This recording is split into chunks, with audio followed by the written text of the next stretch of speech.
Hey, I'm Bob Friedrich, your host. Welcome to the Co-op Condo Brief. It's your inside track on today's issue. In New York City, middle-class co-ops are the essence of affordable housing. They are the largest lifetime investment for many working families, seniors, and others on fixed incomes. I'm going to explain why a huge chunk of your monthly maintenance, often close to 50%, is caused by the city's arcane property tax assessment system. Few understand it, and that includes most elected officials. I know because I've spoken to many of them. But you're the one paying the bill, and that brings us to your inside track on today's issue, property taxes. The New York City Department of Finance has just released its latest property assessments for the entire city, and the results are troubling for co-op and condo owners. New York City property taxes are calculated using a mysterious formula that few understand. The process is notoriously complicated and filled with confusing formulas, assumptions, estimates that often don't make sense and would make your head spin. First, the city determines the assessed valuation of the co-op or condo, but this is not the fair market value. That would be too simple. It is an obscure calculation that has no basis in reality, but more on that later. Once the assessed valuation is calculated, the city multiplies that number by the property tax rate to determine your annual tax bill.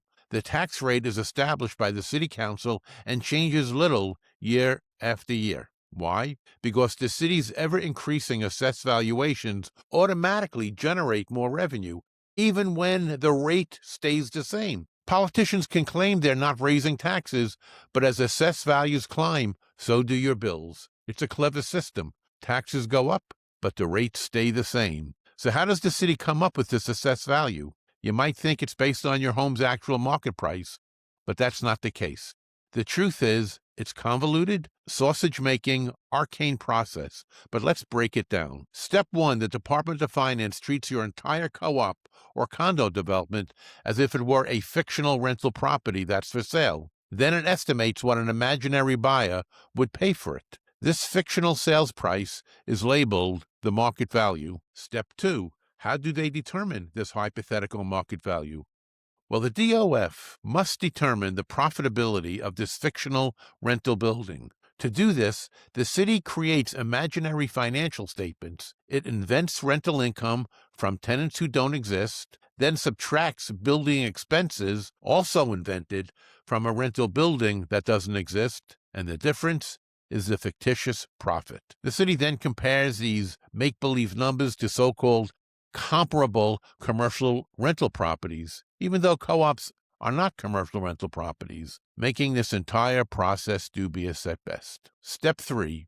Using this imaginary profit, the city must figure out what a buyer would pay for this fictional rental building. Step 4. The city applies an arcane and complex financial calculation called the capitalization rate. For example, if the fictional profit of this imaginary building is $1 million, a fictional buyer might pay 10 times that amount, or $10 million. The Department of Finance refers to this multiple as the rate of return, or the capitalization rate, and this concocted result, $10 million, becomes the market value for your co-op. In step 5, the city multiplies this market value by 45% to get the assessed valuation, and then multiplies that by the property tax rate to determine your final tax bill. This is crazy. In short, the Department of Finance views your co-op as if it were a rental building, then tries to guess what an investor would pay for it using numbers that don't reflect reality. So when these valuations are published at the beginning of the year, no one should be shocked that the outcome is more fantasy than fact. Yet, as absurd as it sounds, this is how your co-op or condo's property tax bill is calculated. It's as accurate as picking numbers out of a hat. And of course, none of this makes any sense. Calculating co-op ownership valuations based on rental properties is ludicrous. As a result of this convoluted approach, Glen Oaks Village, a co-op of 10,000 residents, saw its assessed values jump by 21% last year. Even though the tax rate remained the same, the assessed values increased our taxes by 11.5%. For many co-ops, property taxes make up about half of their monthly maintenance. So now with the mayor's proposed 9.5% rate increase, this situation will go from bad to worse. These kinds of tax hikes simply aren't sustainable. If city leaders truly cared about affordability and co-op justice, they'd lower the tax rate to compensate for the soaring assessed valuations. Unfortunately, homeowners are viewed as an unlimited personal ATM by these city leaders. Thus, there is no incentive to think about controlling spending. Well, that's it. You now have the inside track on the New York City property tax system. Hope you enjoyed the show. We'll see you next week. Thank you.